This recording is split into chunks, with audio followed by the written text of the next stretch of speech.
बाबा जी प्रणाम। मेरी इस जिज्ञासा का मार्गदर्शन कर अनुग्रहित करें।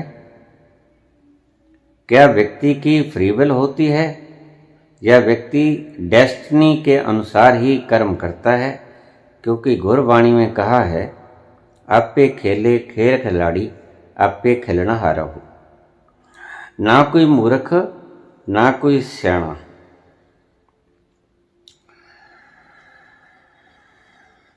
बाबा जी ने जो शब्द कहे हैं समझने बहुत मुश्किल हैं। अब इसका अर्थ समझने का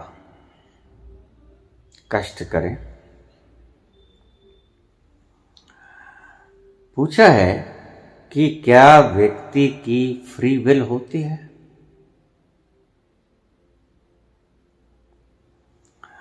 अगर हम कहते हैं कि व्यक्ति की फ्री विल होती है तो इसका दूसरा अर्थ ये होगा कि व्यक्ति कर्म करने में स्वतंत्र है। अगर हम ये कहते हैं कि व्यक्ति की फ्री विल नहीं होती है तो हम कहेंगे कि व्यक्ति कर्म करने में परतंत्र है।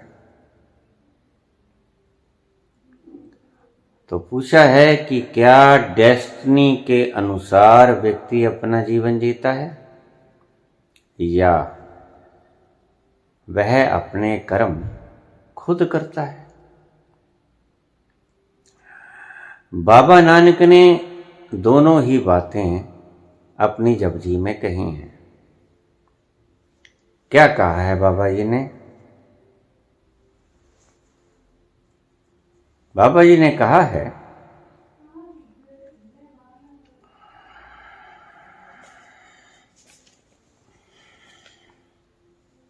उसका महिमा गान के उपरांत एक ओंकार सतनाम कर्ता पुरुष, ये उसकी महिमा है। निर्पूर्ण निर्वैर अकाल मूरत अजूनी सैपम गुरु प्रसाद, ये उसकी महिमा है। जब आद सच जुगाद सच है भी सच, ते नानक होसी भी सच। आगे देखिए, महिमा के उपरांत फौरन बाद एक शब्द शुरू किया उन्होंने, सोचे सोच न हो गई, जे सोचे लख बार। चुपे चुप न हो गई, जे लाए रहा लिबतार। भुख्या भुख न उतरी, जे बन्ना पूरियां पार। सैस सियाणपा लख होए, ता एक न चले नाल।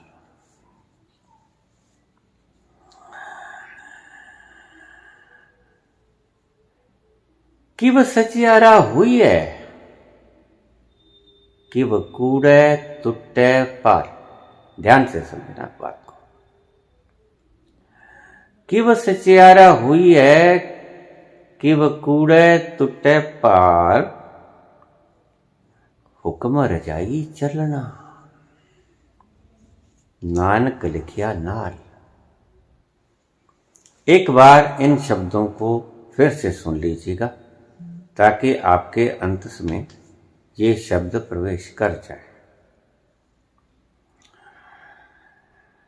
सोचे सोच न हो गई, जे सोचे लख बार। रे मूर्ख मन, तेरे सोचने से कुछ नहीं होता। तू लाखों बार सोचे चला जा, क्या होता है तेरे सोचने से? और ना ही सोचने से कुछ होता है। चुप्पे चुप न हो गई, जे लाए रहा लिबता। बैठ जा, समाधि लगा के, आसन लगा के बैठ जा, चुप हो के बैठ जा। लेकिन अगर तेरा मन चलता रहा तो कहाँ चुप बैठा। मन छलांगे लगाता रहा, संसार के बारे में सोचता रहा, दुखड़े सुखड़े करता रहा, जे लाए रहा लिवतार। तो तू चुप होता हुआ भी चुप कहाँ है। भुख्या भुख न उतरी, जय बन्ना पूरियां पार, सहस सियाणपा लख हुए। भूख सभी पुरियों के जितने भी पदार्थ तुम बांध लो, ये भूख पेट की भूख ने बताई है, समझ लेना थोड़ा सा। ये भूख बताई है मन की, जिसकी तमन्ना भरती ही नहीं, सारी दुनिया का धन इकट्ठा कर ले, उसको खुद बरत नहीं पाएगा, उसे पता है। लेकिन पता होते हुए भी वो इकट्ठी करता है। भूख्या भूख न उतरी, जो भूख तुम कहते हो पेट की भूख, उसके बारे में बाबा नहीं बात कर रहे। ये भूख कर रहे हैं उस भूख की बात, उस मन की भूख की बात, उस तृष्णा की बात, जो तृष्णा सब कुछ आ जाए तो शांत नहीं होती, सिकंदर बन जाओ तो शांत नहीं होती, सभी ब्रह्मांड यूनिवर्स के मालिक बन जाओ तो भी शांत नहीं होती। भूख्या भूख न उतरी, जे बन्ना पूरियां पार, सहस सियाणपा लख हुए। कितने सियाणे बन जाओ, 100 गुना 1000 गुना लाख गुना तुम अपनी सियाणप वर्त लो, एक न चले नाल तुम्हारे साथ एक भी तुम्हारी सियाणप कारगर नहीं होगी, फेल हो जाएगी। कि वह सचियारा हुई है, कि वह कूड़े टूटे पाल। कहते फिर हम सच्चे कैसे हों, सच्चे का साथ हमें कैसे मिले। कि वह सचियारा हुई है, सचियारे तो तभी होगे ना, सत्य बोलने से तुम सच्चे नहीं होगे, समझ लेना। गहरे अर्थ हैं। लोग गुरबाणी को व्याख्या के रूप में लेते हैं, अंतर प्रज्ञा के रूप में लेते ही नहीं। कि वह सचियारा हुई है, तो सचियारे कैसे बनो। सत्य बोलने से तुम सचियारे नहीं होगे, कितना ही सच बोले जाओ, तो सचियारे कैसे बनोगे। उस सत्य के पास उसकी बैठक करने से, उसका तल छूकर, उसके तल में उसके करीब बैठकर, इसे ही सत्संग कहते हैं। अभी मैंने 2-4 दिन पहले बोला सत्संग क्या है। ये ढोल की छेनी खड़काना, ये गले फाड़ फाड़ के सारी सारी रात चिल्लाना सत्संग नहीं। ये सत्संग नहीं है, ये गला फाड़ संग है। सारी सारी रात तो सुबह इनकी आवाज देखा करो, फटे बांस की तरह इनकी आवाज होती है। जबकि सत्संग करने वाला व्यक्ति बोले तो मुरली की मधुरता ना आए, ये कैसे हो सकता है। सत्संग किया व्यक्ति बोले और रस युक्त ना हो, ये भला हो सकता है। नहीं, सारी सारी रात चिल्लाएंगे। मुसलमानों को तुम कहते हो जा चढ़ बुल्ला, मुल्ला बांग दे, क्या बहरा हुआ खुदा है। तो तुम्हारे वक्त वो सोच कहां चली जाती है। जा चढ़ मुल्ला बांग दे, क्या बहरा हुआ खुदा है। तुम्हारी आवाज नहीं सुनती ईश्वर को, और तुम माइक लगा लेते हो, इको वाली माइक लगा लेते हो। ढोल की चैने, हारमोनियम, मृदंग, बेंजो, वायलिन, क्या कुछ नहीं होता।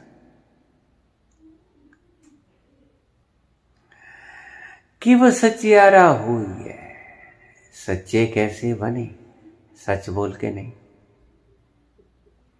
उस सच्चे के पास जाके। इतना आसान मसला नहीं है जो तुम जपजी साहब को इतनी सरलता से व्याख्यान करके फारिग कर दोगे। नहीं, जपजी ऐसी चीज नहीं।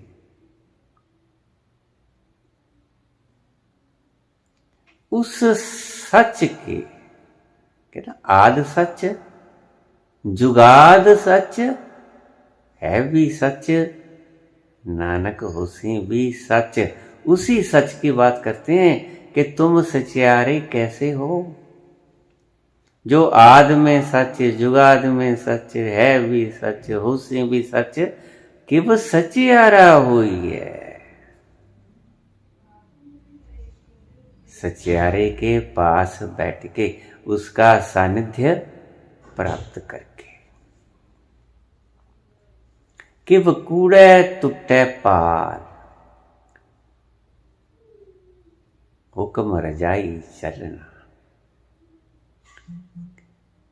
नानक लिखिया नाल।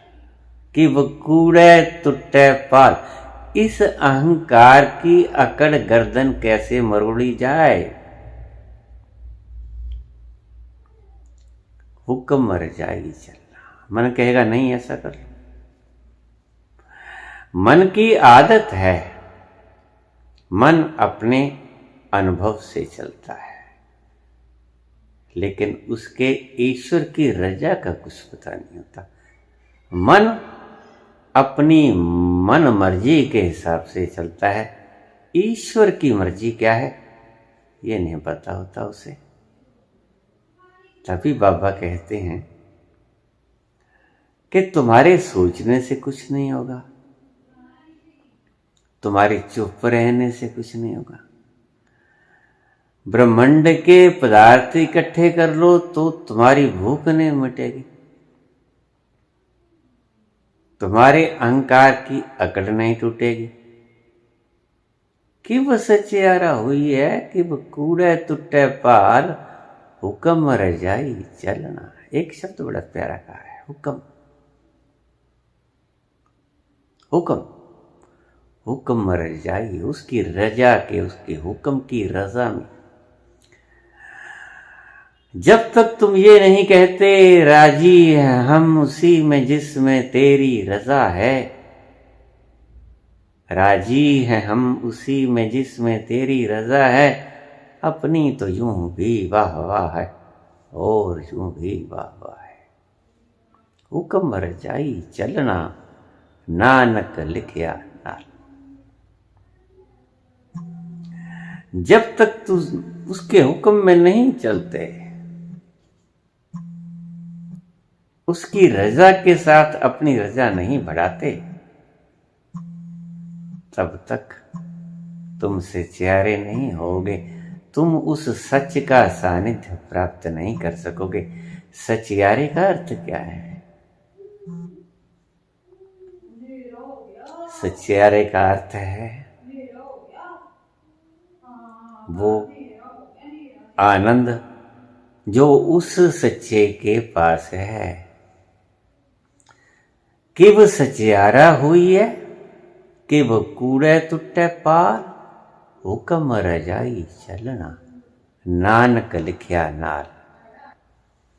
पूछा है कि बाबा जी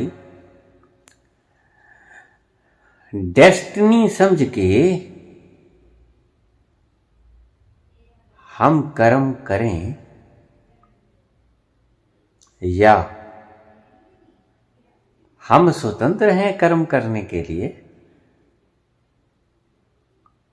बहुत गहरी बात है, फंसा दिए भगत इन शब्दों ने। एक तरफ तो बाबा कहते हैं कि तुम्हारे किए कुछ नहीं होता, तुम्हारे सोचे कुछ नहीं होता, तुम्हारी भूख ब्रह्मांड के पदार्थों को इकट्ठा करने से नहीं बुझती, तुम सचियारे जाने के आनंद मगन नहीं होते जब तक कि तुम उस तत्व के पास नहीं बैठते। भगवान कृष्ण ने भी कहा है, अमानित्वम दंभित्वम हिंसा क्षांतिरार्जवम आचार्यो उपासनम। आचार्य के पास बैठना, क्योंकि भगवान कृष्ण गुरु को ईश्वर के समान समझते हैं। आचार्यो उपासनम शौचम स्थैर्यम आत्म विनिग्रह। ये आचार्य उपासना बड़ा प्यारा शब्द है।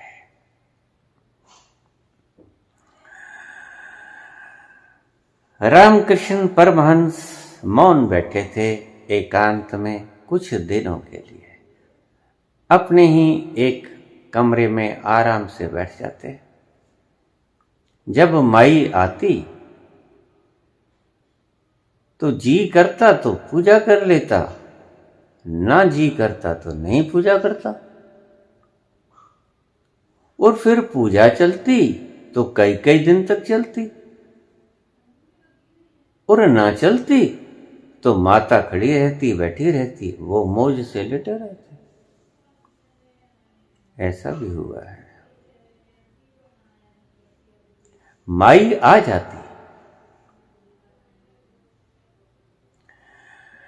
इच्छा होती रामकृष्ण परमहंस की तो जल्दी से ले आते सारा सामान, धूप बत्ती करते। और फिर ऐसा नहीं है जैसा कि हमारे पुजारी गण करते हैं, जोत जगाई, घुमाई जोत, चल आगे, शुरू हो गए गणेश जी से, चलो आगे आगे। ऐसा पूजा नहीं करते थे रामकृष्ण परमहंस। रामकृष्ण परमहंस अपनी इच्छा से पूजा करते थे। और वो कहते थे कि जब मन ही नहीं लगा, मन चंगा तो कठौती में गंगा। मेरी पूजा से क्या होगा? वो थोथी बकवास है शब्दों की। अगर आप शब्दों से बकवास करोगे, चाहे वो गीता हो, चाहे वो कोई भी धर्म ग्रंथ हो, उसके शब्द अगर आप मन से ना उचारोगे तो वो बकवास हैं। मन के भीतर की तहों से आने चाहिए, फिर हैं वो मंत्र, अन्यथा बकवास।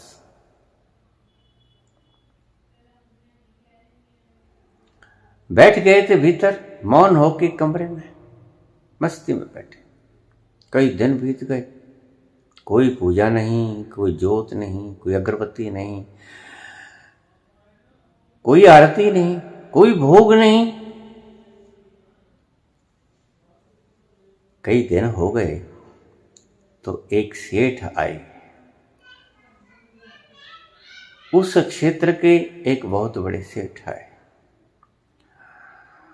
उन दिनों रामकृष्ण परमहंस के साथ उनका भांजा हृदयराम रहा करता था।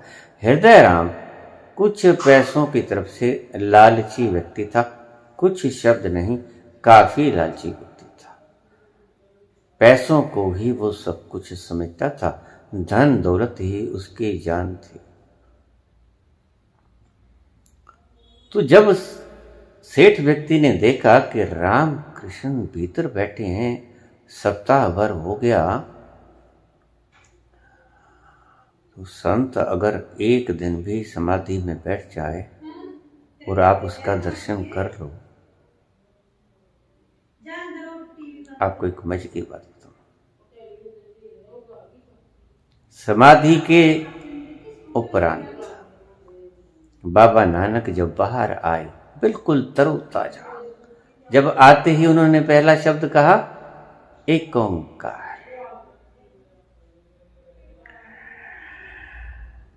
ये शब्द जिन्होंने सुना होगा, या वो ताजा ताजा समाधि से निकले हुए जब बाहर आए होंगे,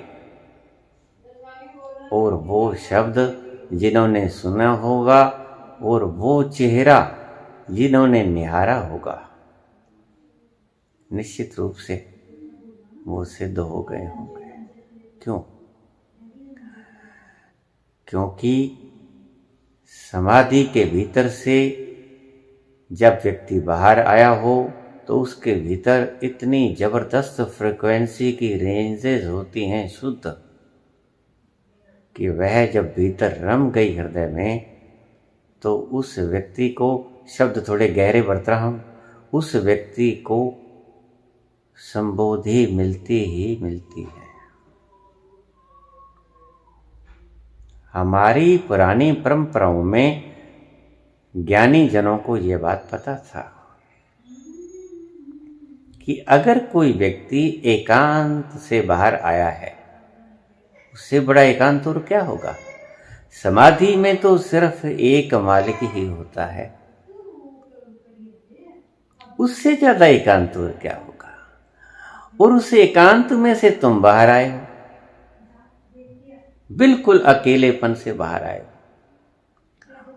तो जब तुम एकांत में उसके पास बैठ के बाहर आओगे तो जो लोग भी आपके दर्शन करेंगे, निश्चित they will be enlightened one day.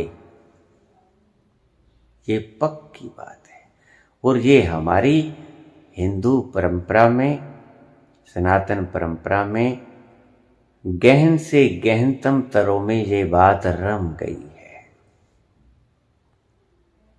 पुरानी बात हमारे कॉस्मिक अनकॉन्शियस में ये डाल दी गई कि अगर कोई संत पुरुष 2-4-6 महीने अकेला रह गया कोठड़ी में, तो अगर उसके दर्शन कर लिए जाएं तो you will be enlightened one day surely. ऐसा ही उस सेठ के मन में भी गया। 1 हफ्ते से बैठे हैं रामकृष्ण परमहंस, समाधि में लीन, न बोलते हैं, न चलते हैं, न किसी से मिलते हैं, कुछ नहीं, इतनी देर। और अगर मैं इनके दर्शन कर लूंगा तो वही कॉस्मिक अनकॉन्शियस माइंड में जमी जमाई बात कि मैं तो तर जाऊंगा, मतलब एक दिन मैं भी संबोधि को प्राप्त हो जाऊंगा। और ये बात निश्चित भी है, इसमें कुछ असत्य भी नहीं है। अगर ऐसे व्यक्ति के दर्शन कर लिए जाएं जो बिल्कुल एकांत में रहा है कुछ महीनों तक, तो उसके शरीर से कुछ ऐसी जबरदस्त फ्रिक्वेंसी की रेंजेस निकलती है जो कि आपके संपर्क में आते ही आपका रोवां रोवां भर देगी और इतनी जागृति करेगी, वो आपके भीतर आस्तिकता की अग्नि को प्रज्वलित कर देगी, आपके भीतर भाव इतना गहरा कर देगी ईश्वर मिलन का कि उस ईश्वर मिलन के तड़प के कारण तुम एक दिन पहुंच ही जाओगे। This is the certification of enlightenment. यह संबोधि का एक प्रमाण पत्र है।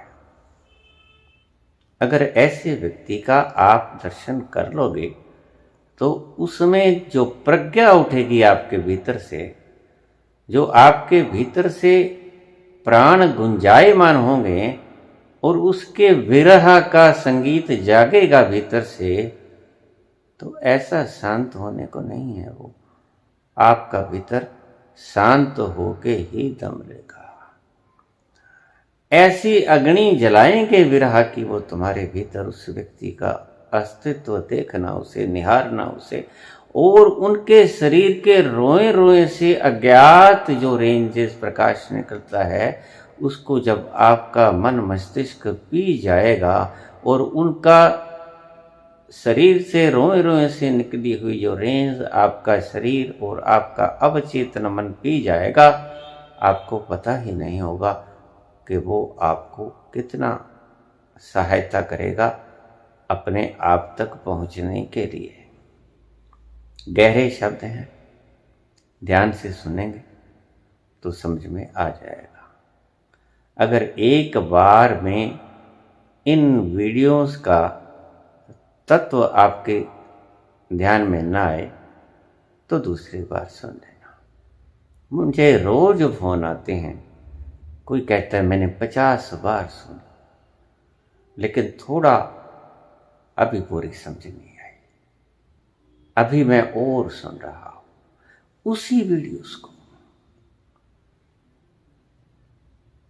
कि वह सचियारा हुई है, कि वह कूड़े टूटे पार, इस अहंकार की गर्दन कैसे टूटे,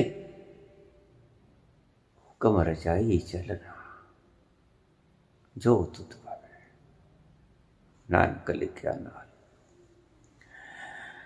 हुक्म रजाई चलना नानक लिखया नाल। आगे बाबा नानक ने हुक्म की बात ही कही है। हुक्म का पसारा है सारा।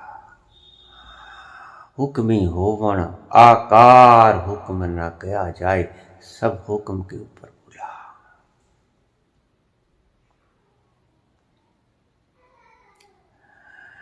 ये डेस्टिनी है, तुम्हारी आजादी नहीं है। यद्यपि बहुत से शास्त्र अलग अलग तर्क देते हैं, लेकिन एक बात समझना, गौर से समझ लेना। अगर ईश्वर ऐसा वातावरण पैदा कर दे, तुम्हें पानी भी दे प्यास बुझाने के लिए, खाना भी दे पेट की भूख मिटाने के लिए, और सारी व्यवस्था कर दे, लेकिन तुम्हें ऑक्सीजन ना दे, तो क्या होगा?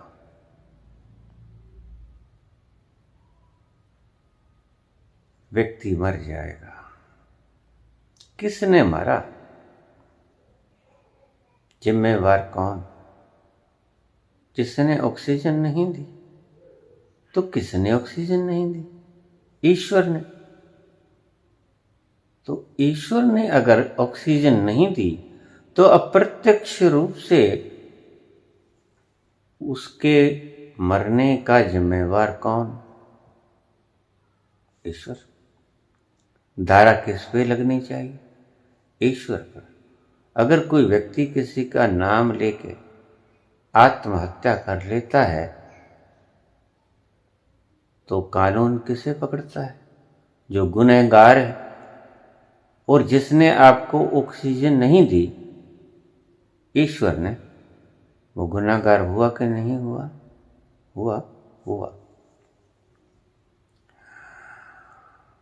याद रखना मेरी बात को। अब थोड़ा सा संभल के सुनना बात को। तुम कहते हो कि मैं करता हूं। जब ये कहता कि मैं करता, तब ये नरक योनि में पड़ता। नरक योनि कह लो, गर्भ योनि कह लो, एक ही बात है। शास्त्रों में दोनों को एक ही लिखा है। जब ये कहता कि मैं करता मैं, तब ये गर्भ योनि में पड़ता। तब इसे बार बार जन्म लेना पड़ता है, मरना पड़ता है। इसकी मुक्ति नहीं होती। कब? जब ये कहता मैं करता। और तुम कर सकते हो। ध्यान से सोच के बताइएगा मुझे। अगर ईश्वर ने आपके इर्द गिर्द का सर्कमस्टेंस, परिस्थितियां ऐसी बना दी, तो आप जियोगे कि आत्महत्या करोगे? नहीं जी पाओगे। बाहर की परिस्थितियां ऐसी हैं कि आप जी ही ना सकोगे। तो ये जो परिस्थितियां बनाई हैं ईश्वर ने,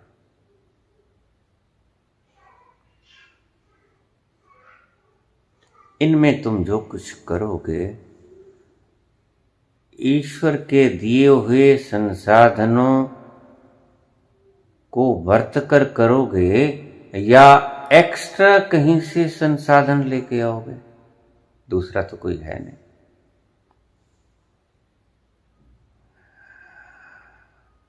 दूसरा कोई है नहीं।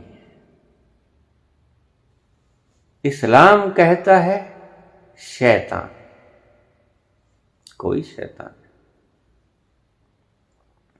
शैतान को पत्थर मारे जाते हैं। और देखिए समझ की बात,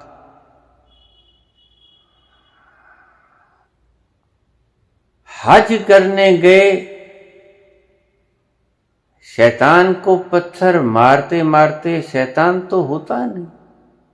मैंने खुद इस्लाम को मानने वाले भगदड़ में मरते देखे। अगर ईश्वर तुम्हें परिस्थितियां ऐसी दे दें तो उन परिस्थितियों के अधीन, आप समझ लेना बात को, समझना, थोड़ा सा दिमाग को खोल लो।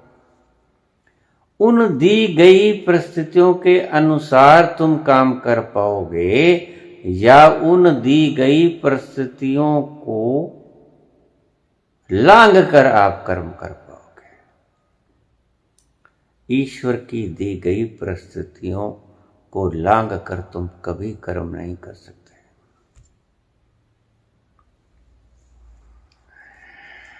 ईश्वर ने तुम्हें दी बर्फी, तुम गुलाब जामुन कैसे खाओगे बताओ मुझे? मर्जी किसकी हुई? अगर उसने तुम्हें गुलाब जामुन खिलाना था तो दिया क्यों नहीं? उसने तुम्हें बर्फी ही खिलानी थी, इसीलिए तुम्हें गुलाब जामुन नहीं दिया।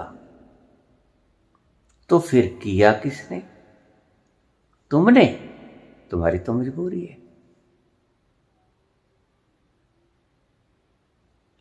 तो डेस्टिनी शब्द की जगह तुम अपना खुद का करना कैसे प्रयोग कर सकते हो? तुम्हारी इच्छा हो सकती है कुछ करने की, लेकिन वो पूरी करने देगा तो ना। उसने दी तो बर्फी तुम्हें खाने को, गुलाब जामुन दिया ही नहीं, और तुम्हें कह दे कि लो खाओ मर्जी से जो खाना चाहो। तुम्हारे पास ऑप्शन ही नहीं है। ऑप्शन ही बर्फी की है। गुलाब जामुन खा कैसे पाओगे? और यहां कोई शैतान नहीं है जिससे मांग लोगे कि भी ऐसा करो, मैं गुलाब जामुन खाना चाहता हूं, मुझे गुलाब जामुन दे दो। दूसरा कोई नहीं।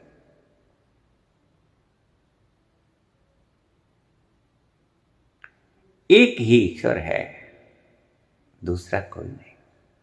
उसने जो जैसा सर्कमस्टेंस तुम्हारा बना दिया। मुझे बहुत व्यक्ति कहते हैं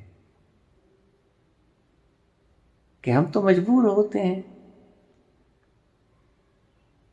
जैसा उसने लिख दिया वैसा ही करना पड़ता है। हम करते हैं, ये नहीं मानते वो काम करते नहीं, लेकिन करते तो वैसा ही है ना जैसे हमें संसाधन मिलते हैं। तुम्हें यहां से दिल्ली जाना पड़े, लखनऊ जाना पड़े, बॉम्बे जाना पड़े, और तुमको दे दी गई हो छकड़ा गाड़ी, क्या 1 घंटे में पहुंच पाओगे? नहीं पहुंच पाओगे। क्यों? क्योंकि उसने तुम्हें संसाधन नहीं दिए। और अगर वो तुम्हें जहाज दे दे फिर पहुंच जाओ। तो उसका न देना इस बात को साबित करता है कि यू आर नॉट ए कर्ता।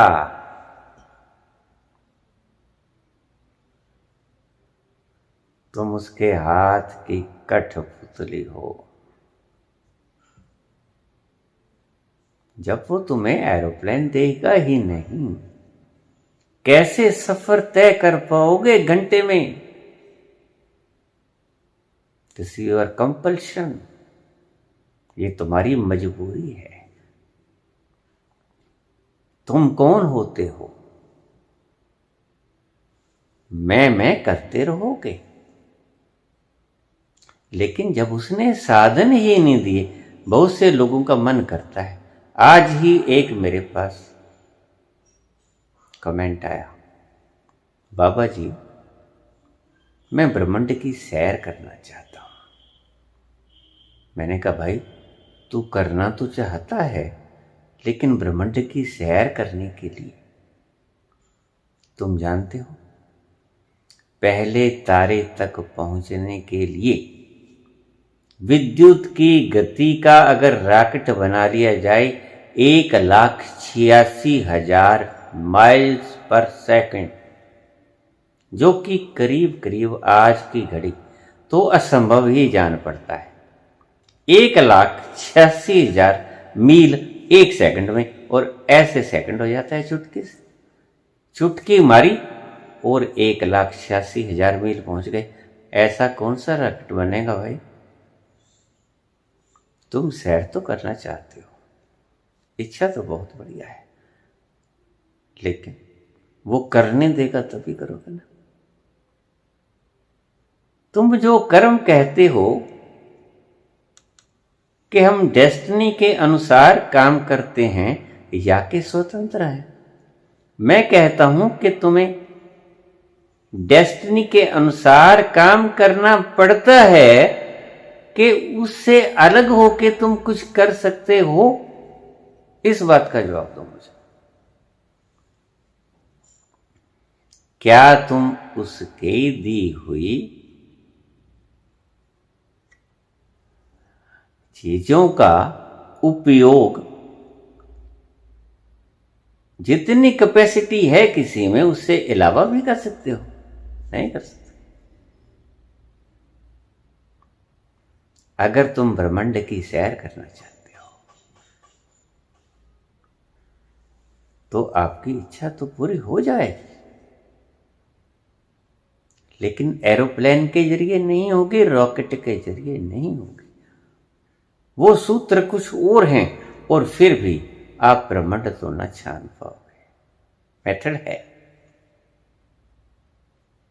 अपने सूक्ष्म शरीर को साथ लेके, अपनी सिल्वर कॉर्ड को साथ लेके नाभि के द्वारा अपने शरीर को बाहर ले जाना। घूमोगे फिरोगे। हमने ऐसा किया है, पहुंचे गए। आदि अंत ही नहीं। आपको थोड़ी सी आपकी नॉलेज के लिए बात समझा दूं। कुछ व्यक्ति मुझे पूछ लेते हैं कि जब हम शरीर से बाहर हो जाते हैं तो फिर हमें पता तो है ही नहीं कि क्या कुछ है। ये नेपच्यून है, ये यूरेनस है, ये प्लेटो है, ये ब्लैक होल है, ये मिल्की वे है, ये एंड्रॉयड है। हमें कुछ पता नहीं। तो हम किसी जगह अगर पहुंचना चाहें तो क्या सोचें? क्योंकि जैसे ही तुम बाहर आते हो ब्रह्मांड की सैर करने के लिए, तो वहां कोई मैप नहीं होता, वहां कोई नक्शा नहीं बना होता कि हमने वहां जाना है, चल मुझे वहां ले जा। ऐसा नहीं। वहां आपने संकल्प लेना होता है। संकल्प क्या लेना होता है कि मैं मिल्की वे गैलेक्सी से बाहर हो जाओ तत्क्षण, एट द सेम मोमेंट। ऐसा मेरे साथ हुआ। बात तो मजाक की। मैंने कहा, देखें, ये जो कहते हैं कि इसका और शोर नहीं, तो मैंने संकल्प किया कि मैं ब्रह्मांड के आखिरी छोर में मुझे पहुंचा दूं। और क्या हुआ कि मैं वहीं खड़ा रह गया। वो तुमसे ज्यादा समझदार है। तुम कितनी ही तिकड़मबाजी लड़ा लो, हुक्म रजाई चलना, नानक लिखिया नाथ। मैं उसका आदि अंत जानने की फिराक में मुझे इस ब्रह्मांड के आखिरी छोर पे ले चलो। और मैंने पाया कि मैं जहां था वहीं हूं। अब पालो आखिरी छोर उसका। तुम कुछ नहीं कर सकते। तुम्हारी इच्छा तो है, इच्छा तो तुम्हारी है कि तुम सारे ब्रह्मांड का चक्कर लगाओ, लेकिन ब्रह्मांड का चक्कर कैसे लगाओगे जब ब्रह्मांड का मेजरमेंट ही आपको नहीं पता, ना तो इसकी कहीं शुरुआत ना ही इसका कहीं अंत। तो जाओगे कहां? आपके भीतर संकल्प की शक्ति है, निश्चित ही है। जब आप शरीर को छोड़ोगे आपके साथ अपना संकल्प करने वाला शरीर है, सूक्ष्म शरीर, उससे आप संकल्प लोगे कि आप नेपच्यून पे जाना चाहते हो, शनि पे जाना चाहते हो, मंगल पे जाना चाहते हो, टाइटन पे जाना चाहते हो, या फलां ग्रह पे जाना चाहते हो, शुक्र पे जाना चाहते हो। वहां पहुंच जाओगे। लेकिन अगर आप कुछ बात ही ऐसी करोगे जो है ही नहीं, तो वहां पहुंचोगे कैसे? जैसे आप कह दो जहां से शुरू होता है ब्रह्मांड में वहां पहुंचो, आप कहीं नहीं पहुंचोगे, वहीं रह जाओगे। और अगर आप कह दो कि मैं ब्रह्मांड के आखिरी, मेरे साथ ये चीजें बीत चुकी हैं, मैंने आपसे पहले भी कहा है, कबीर वाली बात, तुम कहते कागज की लेखी और मैं कहता आंखन देखी। जब मैंने कहा कि मैं सृष्टि के आगाज में ब्रह्मांड में पहुंच जाना चाहता हूं, वो वहीं खड़ा रह गया। और जब मैंने अनंत की बात कही कि जहां ये समाप्त होता है वहां पहुंच जाऊं, तो वहीं खड़ा रहा। क्या करोगे?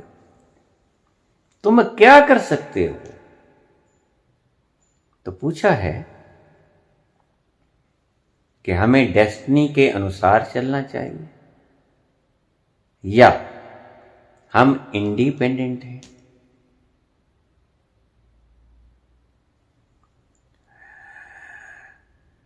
बाबा नानक की मैंने उदाहरण दी है।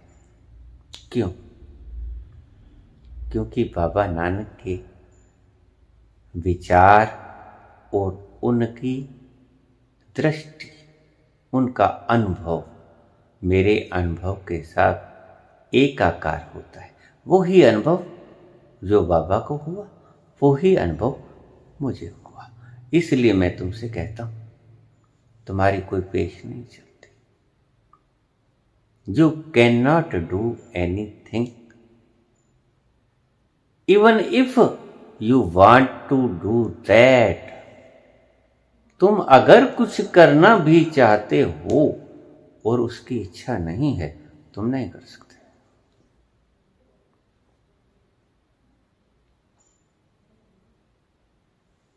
तभी एक शब्द कहा गया संत पुरुषों के द्वारा कि जब ये कहता कि मैं करता, तब ये गर्भ योनि में पड़ता। यानी कि तुम करता हो ही नहीं। जब तुम करता हो ही नहीं और तुम गलत चीज की डिमांड करोगे, तो फिर तुम्हें बंधन ही मिलेगा, दुख ही मिलेगा। यानी मैं करता हूं ये बात मानना या ये बात कहना गलत है, और गलत मानना दुख का कारण होता है। तुम जब ये मानते हो कि मैं करता हूं, तब तुम्हें दुख होता है, बंधन होता है। क्यों होता है?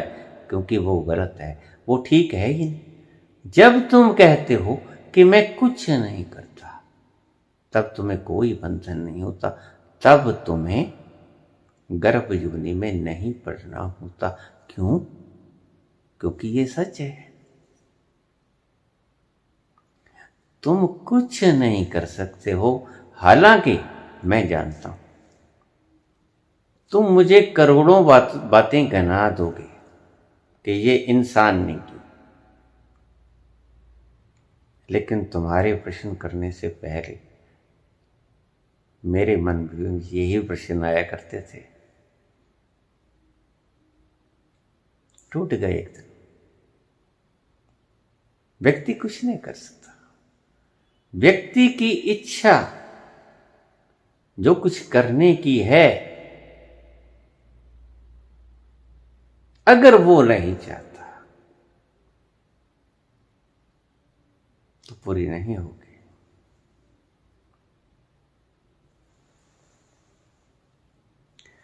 जे तिस नदर ना वही ते बात न पूछे की।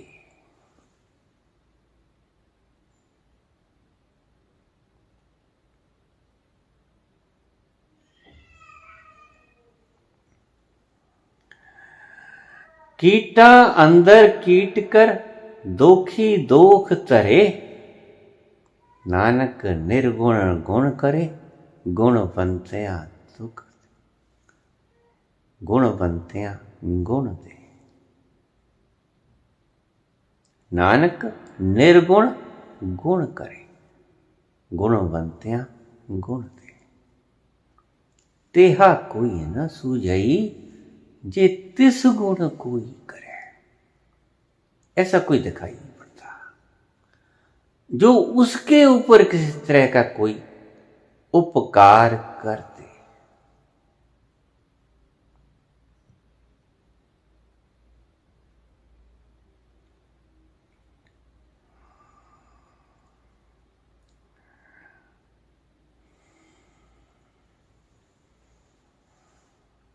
एक दू जीवो लख होई ते लख होई लख 20, लख लख गेड़ा आख्यई ते एक नाम जगदीश।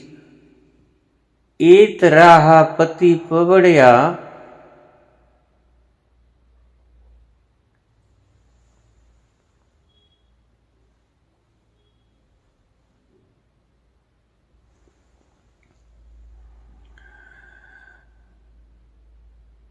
एक दू जीवो लख होए ते लख होए लख 20, लख लख गेड़ा आखें एक नाम जगदीश।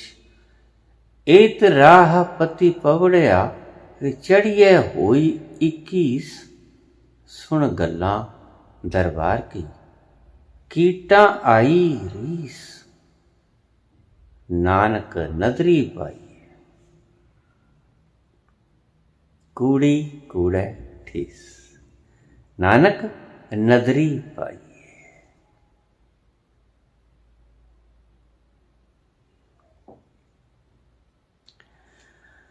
अगर उसकी नजर न हो तो कुछ नहीं होता।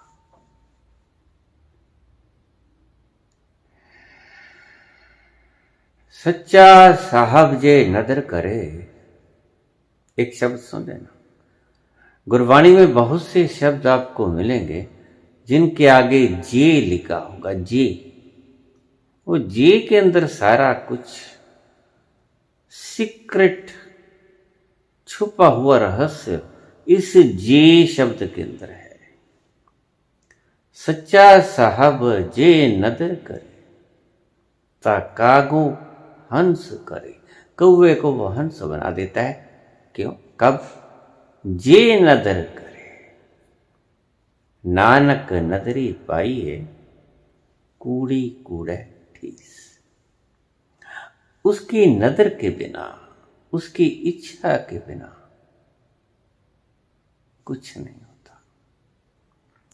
डेस्टिनी लिखा है, बहुत से मत हैं।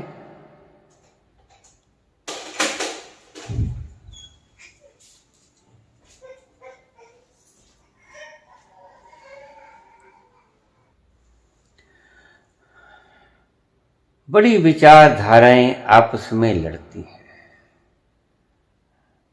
फ्री विल, अगर कोई व्यक्ति कोई कार्य करता है, कोई कर्म करता है, तो क्या ये उसकी फ्री विल है या डेस्टिनी के अनुसार उसे करना होता है?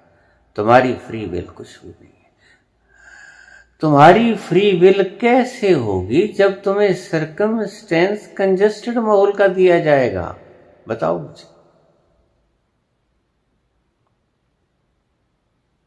जो छलांग आप लगा सकते हो चंद्रमा पे, आपको पता है वहां ग्रेविटेशनल फोर्स धरती से 8वां हिस्सा है, तो जो आप वहां जंप कर सकते हो, क्या उतना ही जंप आप पृथ्वी पर कर सकते हो? नहीं कर सकते। क्यों? क्योंकि तुम्हें वातावरण ही नहीं दिया गया है वैसा। तो तुम्हारी फ्री विल क्या करेगी अगर तुम्हें सर्कमस्टेंस ही नहीं दिया होगा? ईश्वर ने तुम्हें सर्कमस्टेंस, परिस्थितियां वैसी प्रदान ही नहीं की कि तुम फ्री विल की तरह काम कर सको। ये एक शब्द है थोथा, बहस करने के लिए, डिस्कशन करने के लिए। अगर आप इसकी गहराई में जाएंगे तो हम अब गहराई में ही गए हैं इसके।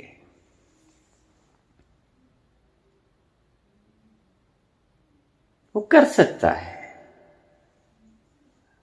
यहां चंद्रमा जैसा गुरुत्वाकर्षण पैदा कर दे और आप चंद्रमा जितनी छलांग ले सकते हो, लेकिन तुम्हें जब परिस्थिति ही नहीं दी गई है, फोर्स ऑफ ग्रेविटेशन यहां 8 गुना ज्यादा है, then how you can jump? चंद्रमा की तरह तुम जंप कैसे कर पाओगे?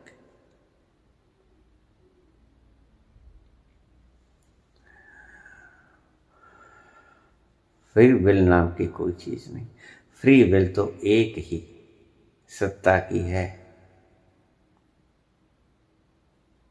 सच्चा साहब जे नदर करे ते कागो हंस करे।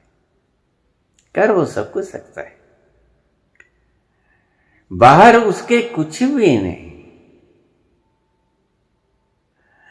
नेपोलियन बोनापार्ट में लिखा है अपने बायोग्राफी में कि impossible word is not found in my dictionary. मेरे शब्दकोश में असंभव शब्द है ही नहीं। गलत बोलता है, मन का अहंकार है। नेपोलियन बोनापार्ट की इतनी औकात नहीं है। हाँ, ये शब्द हम ईश्वर के बारे में कह सकते हैं। Impossible word is not found in my dictionary. ये नेपोलियन बोनापार्ट के बस की बात नहीं है, ईश्वर की बात है। ईश्वर कर सकता है। ईश्वर की सृष्टि में इम्पॉसिबल नाम की कोई चीज नहीं होती है। जब वो पहाड़ पैदा कर सकता है सख्त, और हवा पैदा कर सकता है जो किसी को चोटी नहीं पहुंचा सकती, और इन दोनों के बीच की चीज पानी भी पैदा कर सकता है। पानी से घाव नहीं होता। अगर आप उसके भीतर उंगली मारोगे, मुट्ठी मारोगे, आपको घाव नहीं होगा। हवा में मुट्ठी चलाओगे, आपको घाव नहीं होगा। लेकिन जरा थोड़ी चट्टान पे चलाइए ना मुट्ठी, जब आपको सर्कमस्टेंसेस ऐसे न दिए गए हों तो फ्री विल आपकी कैसे हुई? फ्री विल होगी कैसे आपकी? You will have to walk according to destiny. Destiny शब्द जो है ये थोड़ा सा अव्यकृत शब्द है। कहते हैं कि पिछले जन्म में तुमने किए होंगे, वो किए होंगे, ये क्या बताएं। एक भगत मेरे पास आ गए, बड़े पुण्य कर्मों के प्रभाव से हमें ये मानस देह मिली है। मैंने कहा देखिए, हंसिए तो मत, लेकिन मैं क्योंकि अपने अनुभव से सिवा ऐसी बातें नहीं किया करता। मुझे जब पशु के आखिरी जन्म से व्यक्ति आदमी के जन्म में आना था, तो मेरा आखिरी जन्म पशु के रूप में गधा था। अब गधा अच्छा कर सकता है कुछ? कर सकता है। अब मैंने ऐसा क्या पुण्य किया जो प्रभु प्रसन्न हो गए, और प्रसन्न भी ऐसे हो गए बाकमाल। तुम कहते हो प्रभु ने तुम्हारे अच्छे कर्मों से खुश होके मानुष जन्म दे दिया, तो जब मैंने अपने पिछले जन्मों में पाया तो कभी बिल्ली, कभी मगरमच्छ, और आखिरी जन्म मेरा था गधा। गधे से मैं अगला जन्म मेरा आदमी का आया।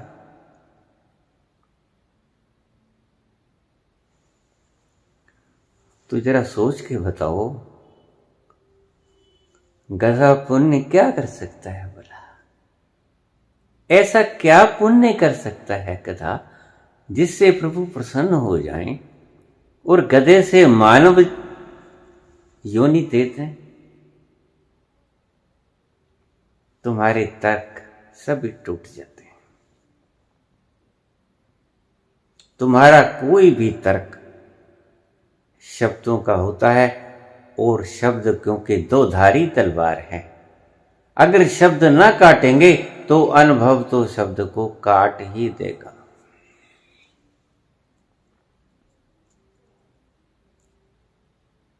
बहुत व्यक्ति चलते हैं पिछले जन्म में, पहला जन्म व्यक्ति का अच्छे किए होंगे तो अच्छे, बड़े पुण्य मानस तन पावा। गधे ने क्या पुण्य किया होता है? मैं था।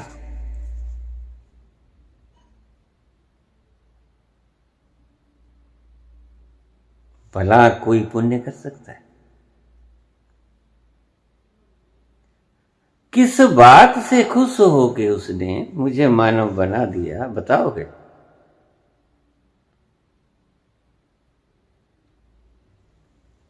तो पूछा है,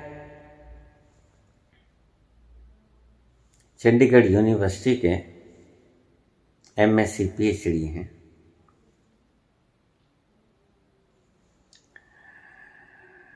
इनका सवाल है, बहुत पेचीदा और सुंदर सवाल है, तह तक जाने वाला सवाल है, इसलिए मैं प्रश्नों से अक्सर उकता जाता हूं। मैं पुकार पुकार के कहता हूं कि मुझे अच्छे प्रश्न दो, कहीं ऐसा ना हो कि तुम्हें तुम्हारा कुछ कूड़ा बताने की चाहत में या मजबूरी में मैं शरीर छोड़ के मुझे जाना हो और आपके प्रश्न अधूरे के अधूरे यहां रह गए। प्रसंगवश एक बात मुझे याद आ गई, आपसे बता दूं कि नए साल से 2022 से मेरा कांटेक्ट आपके साथ शब्दों में नहीं हो पाएगा, यानी कि हम एक दूसरे को वॉइस कॉल नहीं करेंगे। सो आप मुझसे कांटेक्ट सिर्फ व्हाट्सएप के जरिए कर सकते हो।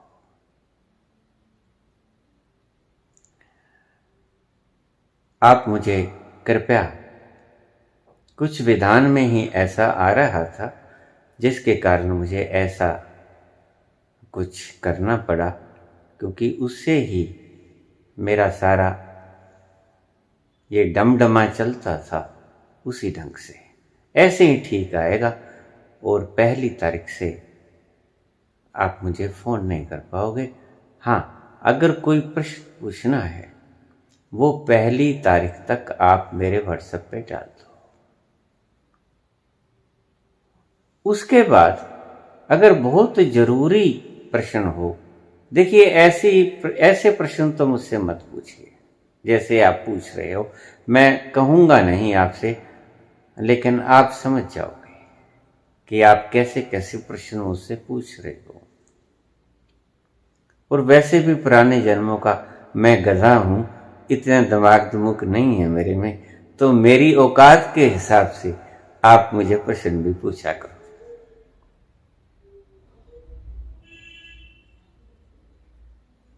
तो 1 तारीख से मैं आपकी वॉइस कॉल का जवाब वॉइस कॉल से नहीं दूंगा। आपने अगर कोई प्रश्न पूछना है तो 1 तारीख से पहले पहले आप मुझे व्हाट्सएप पे डाल दो। शायद इतने प्रश्न मेरे पास पहले भी पड़े हैं, कुछ आपके जरूरी सवाल। बाद में ये मत मुझे उलाहना देना कि हमारा प्रश्न रह गया बाबा जी, बशर्ते कि वो प्रश्न काम का होना चाहिए। ऐसे ही मत पूछ लो। कल एक बिटिया ने मुझे अजीब सा सवाल किया, मेरी खोपड़ी चकरा गई। क्या प्रश्न किया? मुझे कहती, बाबा जी आप ये कहते हैं कि कुछ ना करो, सिर्फ बैठ जाओ। प्रश्न की कमाल देखिए आप, बुद्धि का कमाल, बुद्धि की बारीक सोच। तो बिटिया कहती है कि मेरी बहन कहती है छोटी मुझे कि ये ध्यान के लिए जो बैठना है ये भी तो कुछ करना ही हो गया ना। मैंने तत्क्षण उस देवी को दोनों हाथ करबद्ध कर प्रार्थना की कि देवी क्षमा करो, अब मेरे पास इससे ज्यादा जवाब नहीं। अगर तुम आज बैठने को भी कर्म गिनती हो, कल को सोने को भी कर्म गिनोगे। मेरे पास कोई जवाब नहीं। सोने में कुछ तो करना पड़ता है ना, लेटना पड़ता है, ये सारा कर्म ही तो है। अब इनको मैं क्या जवाब दूं?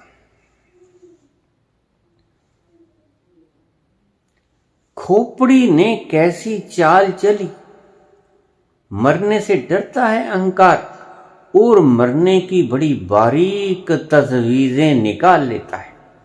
बाबा अगर कुछ नहीं करना है तो क्या ये ध्यान के लिए बैठना, मात्र बैठना भी तो एक कर्म ही है।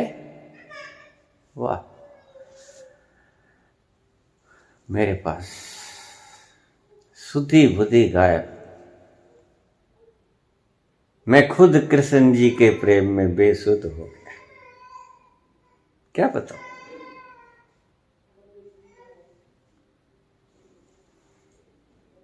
अब ये आप हैरानगी मानोगे कि फिर भी हम बोले जा रहे हैं। देखिए,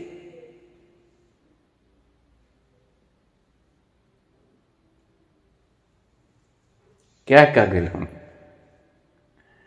भक्तों की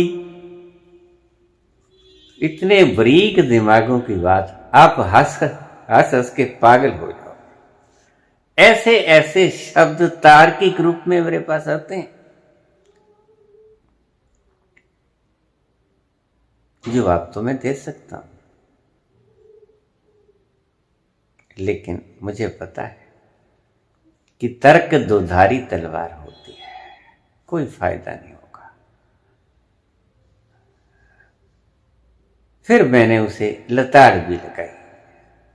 मैंने कहा अगर आपकी इच्छा ये है कि आप पहुंचना नहीं चाहते तो हट जाइए इस रास्ते से। दूसरों को तो आप जो बेचारे तड़फ रहे हैं उसकी एक बूंद पानी को कि किसी तरह तर हो जाए हमारा गला, उनके रास्ते में क्यों बाधा बनती हो?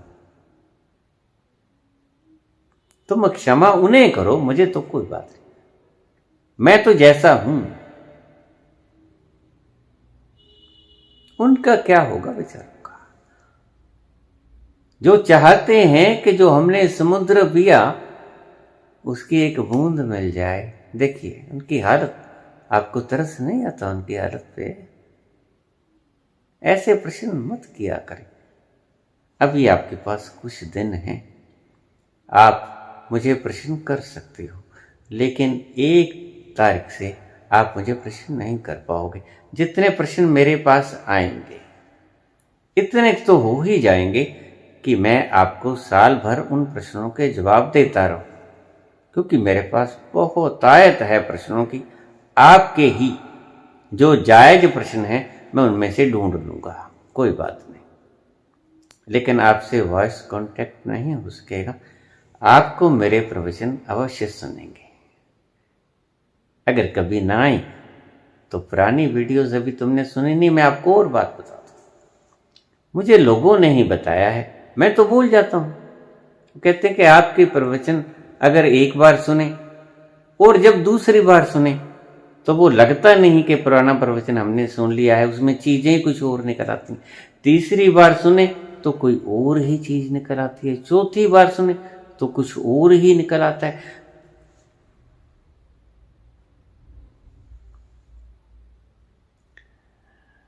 ऐसा होता है क्योंकि तुम बार बार वो वीडियो सुनोगे तो आपकी उनकी सूक्ष्मता के रहस्य पता चल जाएंगे। एक बिटिया ने मेरी एक वीडियो 50 बार सुन ली। मुझे उनका कमेंट आया कि बाबा 50 बार सुन चुका, मन नहीं भरता है। मैंने कहा तो सुने जो। संसार में अगर हम क्षणिक सुख के लिए इतना कुछ लुटा सकते हैं तो आपको मेरी वीडियो सुन के अगर उससे अनंत गुना ज्यादा आनंद आ रहा है तो आप उसको क्यों चूके जा रहे हो? फ्री ऑफ कॉस्ट मिलता है वो आनंद आपको, सरूर, वो शांति, वो मस्ती, कुछ लगता भी नहीं तुम्हारा। आंखें बंद करके बैठ जाओ, कानों में आवाज पड़ने दो और अपने आप को भीतर उतरने दो। शायद, कोई पता नहीं, क्योंकि मैंने पहले भी बताया था, समाधि से एक क्षण पहले बड़े से बड़े बुद्ध पुरुष को नहीं पता होता कि अगला क्षण वो बुद्ध हो जाएगा।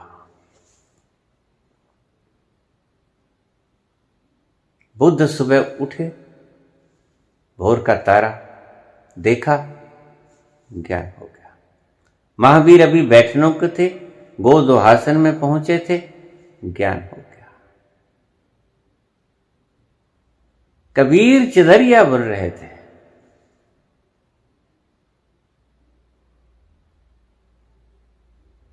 ज्ञान हो गया। कुछ पता नहीं।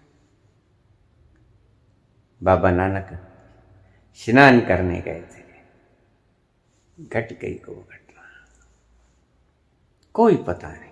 आप भी उन सौभाग्यशाली व्यक्तियों में हो सकते हैं। ईश्वर कृपा करें आपके ऊपर भी।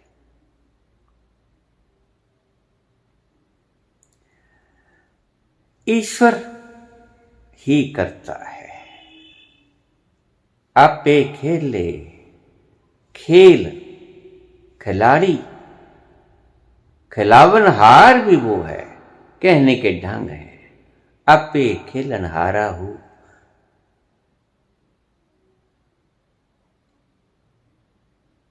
एक छोटा सा और सवाल है कि बाबा क्रिया योग आप करवाते हो, उसका कुछ साइंटिफिक महत्व बता दो। हाँ, प्रश्न अच्छा है, लेकिन वीडियो को सुन लेना। लंबी हो गई है वीडियो, 1 घंटा 8 मिनट की वीडियो हो गई है। सूक्ष्म में आपको बताने की चेष्टा करूंगा। जैसे ही आप भीतर प्रवेश करते हो, श्वास, आप फेफड़ा को भर लेते हो, पेट को भर लेते हो, तो हमारी नाभि के पास, मूलाधार चक्र के पास एक कुंडलिनी शक्ति है। 2.5 बलों से युक्त कुंडलिनी शक्ति, परम ऊर्जा का स्रोत। उसके ऊपर चोट पड़ती है जब आप पूरा श्वास लेते हो। आम के आम, गुठलियों के दाम। ज्यादा ऑक्सीजनेटेड होते हो, ज्यादा प्राणवायु लेते हो, ज्यादा आप बलिष्ठ होते हो, ज्यादा इम्यूनिटी बढ़ती है, ज्यादा स्वस्थ होते हो और उससे अलावा आपकी उस कुंडलिनी पे प्रहार होता है।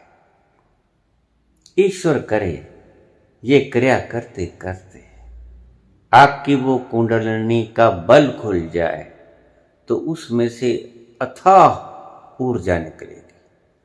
वो आपका एक्स्ट्रा परिणाम होगा, एक बोनस। इसलिए मैंने साइंटिफिक ढंग से बड़े शॉर्ट शब्दों में समझाने की कोशिश कर रहा हूं कि जो मैं कहता हूं पूरे फेफड़े भर लो, पूरा पेट भर लो। नाक से श्वास लेना, मुख से छोड़ना। ये पूरा ना समझा पाऊंगा, वक्त तो बहुत खा जाएगी चीज। ये एक मुद्रा की स्थिति थी, अभी लंबी चली जाएगी वीडियो। थीम समझा देता हूं। जब आप श्वास लेते हो आपकी कुंडलिनी के ऊपर चोट लगती है। यद्यपि वो चोट सुनार जैसी चोट होती है, कि 100 सुनार की, 1 लोहार की। तो छोटी छोटी चोटें जब आप बार बार कुंडलिनी पे मारोगे, बड़ी चोट से जागेगी भी नहीं, छोटी छोटी चोटों से ही जागेगी। तो आपका शरीर भी प्रबल होगा। जैसे ही आप श्वास लोगे आप देखोगे कि आपके भीतर मस्ती भी छाने लग गई। थोड़ी थोड़ी आनंद में भी आप आनंद का मजा भी लोगे, शांति का एहसास भी होगा। बहुत व्यक्तियों को कंपन भी होते हैं, आपको भी हो सकते हैं, घबराना मत। ये वो कैथार्सिस की प्रोसेस है जो हमारे द्वारा पिछले जन्मों के संग्रहित कर्मों को खुर्च देती है। उसकी धूल उड़ती है जैसी आप कांपते हो। इसलिए कांपने से घबराना मत। चाहे आपका रोम रोम कांपने लग जाए, आपको लगेगा मैं गया, मैं गई, मरी, नहीं, कुछ नहीं होगा। अभी मेरे पास रोज बहुत से फोन आते हैं कि बाबा ऐसा हो रहा है, कहीं मर तो नहीं जाऊंगा। कुछ नहीं होगा। जब मैं नहीं मरा 50 साल करके, तुम कैसे मरा? और कोई नहीं मरा। यहां हमारे शहर में बहुत लोग कर रहे हैं, बाहर के बहुत लोग कर रहे हैं।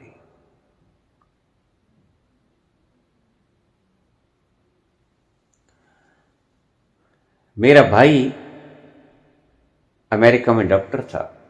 वो ये प्रक्रिया मुझे कहा करता था कि मैं ये प्रक्रिया अपने पेशेंट्स को बताता हूं और मेरे पेशेंट्स 10 गुना ज्यादा ताकत से जल्दी ठीक हो जाते हैं। और फिर वो लगातार करते हैं, फिर जल्दी जल्दी उनको हार्ट प्रॉब्लम ही नहीं होती।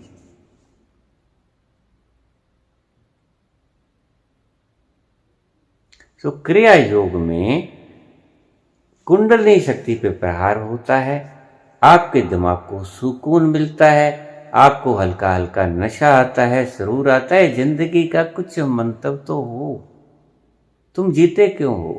अगर तुम्हें थोड़ा सा सुरूर भी ना आया तो जिंदगी का मजा ही क्या है?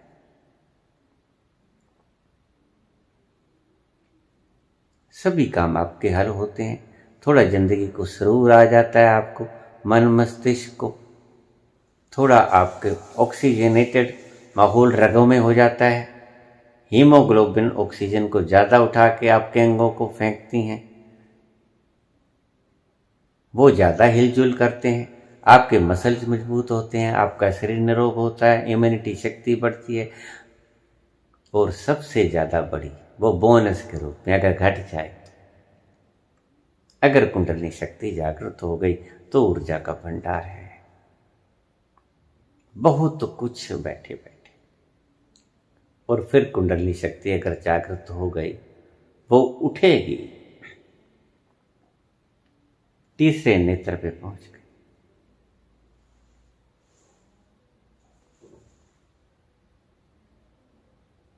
आनंद ही आता। तीसरे नेत्र की थोड़ा सा सवाल पूछा है, 5-10 मिनट में ये भी खत्म कर देता हूं। तीसरे नेत्र को कैसे चोट पहुंचाई जाए? ध्यान से देखिए। तिब्बत के अंदर तो बाहर से ये जहां अगर आप यहाँ पर हाथ लगा के देखोगे तो किसी आदमी की या स्त्री की आंखें बंद करा के उसके आसपास उंगली को बाहर से घुमाना, तो वो खुद ही बता देगा कि कहाँ जो है उसके, वो होती है ना एक थोड़ी सी इरिटेशन, वो बता देगा कि स्थान में हो रही। थोड़ा सा वो पोर्शन दबा होगा, दबा नीचे बैठा होगा जहां तीसरा नेत्र है। जो लोग पिछले जन्मों में तीसरे नेत्र की साधना करते रहे हैं उनका यहां से काफी गहरा मिलेगा, टोवा एक गड्ढे की तरह। अगर ये जागृत हो जाए तो आप दूर दर्शन कर सकते हो। ऐसे ही कानों में भी होता है, ऐसे ही दिमाग में होता है। हमारे दिमाग के दो पोर्शन हैं। एक पोर्शन को की अटैचमेंट तीसरे नेत्र के साथ है। अगर तीसरा नेत्र आपका जागृत हो जाता है तो अपरंपार संभावना, जो हमारा दूसरा ब्रेन का काफी से ज्यादा पार्ट सुसुप्त पड़ा है, वो एक्टिव हो जाता है।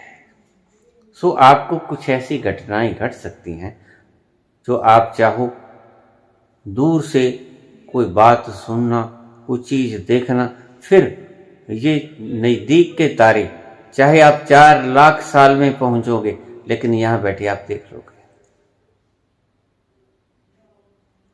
दूरदर्शन, दूर श्रवण, 1000 मील पे 2 आदमी बात कर रहे हैं, आप देख सकोगे कि वो दोनों बातें कर रहे हैं। यद्यपि चाहे एक दूसरे के कानों में बात करते हो, आपको सुनेंगे। हृदय की बात का पता चल जाएगा कि ये व्यक्ति क्या सोचता है। तीसरे नेत्र की जागृत होने की बहुत सी आपके हिसाब से फायदे हैं, लेकिन एक बात को ध्यान में रखना, तीसरे नेत्र पे अटक मत जाना, क्योंकि अगर तीसरे नेत्र पे अटक गए तो ईश्वर अपना काम करेगा, ऊहा पूह मच जाएगा। ईश्वर ने आपको सहस्रार में लेके जाना है, क्योंकि चुंबक है। यहां लोहा है आपका ध्यान, और यहां चुंबक है, चुंबक खींचेगा इसके ऊपर, आप उसको जाने नहीं दोगे तो आपके भीतर द्वंद्व की प्रक्रिया चल पड़ेगी। तो उलझना मत है। अगर आपको तीसरा नेत्र जागृत हो गया है तो आपने छोड़ देना है, क्योंकि वहां से काम तो शुरू हो जाता है अनाहत से ही ईश्वर का। थोड़ा थोड़ा विशुद्धि के ऊपर आकर बिल्कुल आप उसके क्षेत्र में प्रवेश करते हो, और विशुद्धि के बाद यहां तक भी ईश्वर का ही काम करता है। सारा लॉ ऑफ ग्रेविटेशन, अट्रैक्शन, और उसके बाद भी ईश्वर ने ही लेके जाना होता है, आपने कुछ नहीं करना होता। इसीलिए मेरी जो ध्यान की प्रोसेस है वो इन चक्रों के साथ भी संबंधित है, प्रत्यक्ष अप्रत्यक्ष रूप में। सभी चक्रों को ये जागृत करने में सहायता करेगी क्रिया योग के साथ। इसे चूक मत जाना, इसे रोज करना, पूरे परिवार को कह देना। जैसे ही बच्चा 12 वर्ष का हो जाए उससे शुरू करवा देना कि आप शुरू करो। वो बच्चा बहुत तेजस्वी बनेगा, होनहार बनेगा, कंपटीशन लड़ सकेगा, उसका मस्तिष्क बहुत ही शार्प होगा। पढ़ाई में, लिखाई में, जवाब देने में, और सबसे बड़ा तो वो अपने भीतर बैठे हुए उस परम गुरु से सवाल जवाब भी कर सकेगा। सच्चा साहब जे नदर करे ते कागो हंस करे। अब मुझे आज्ञा दीजिए।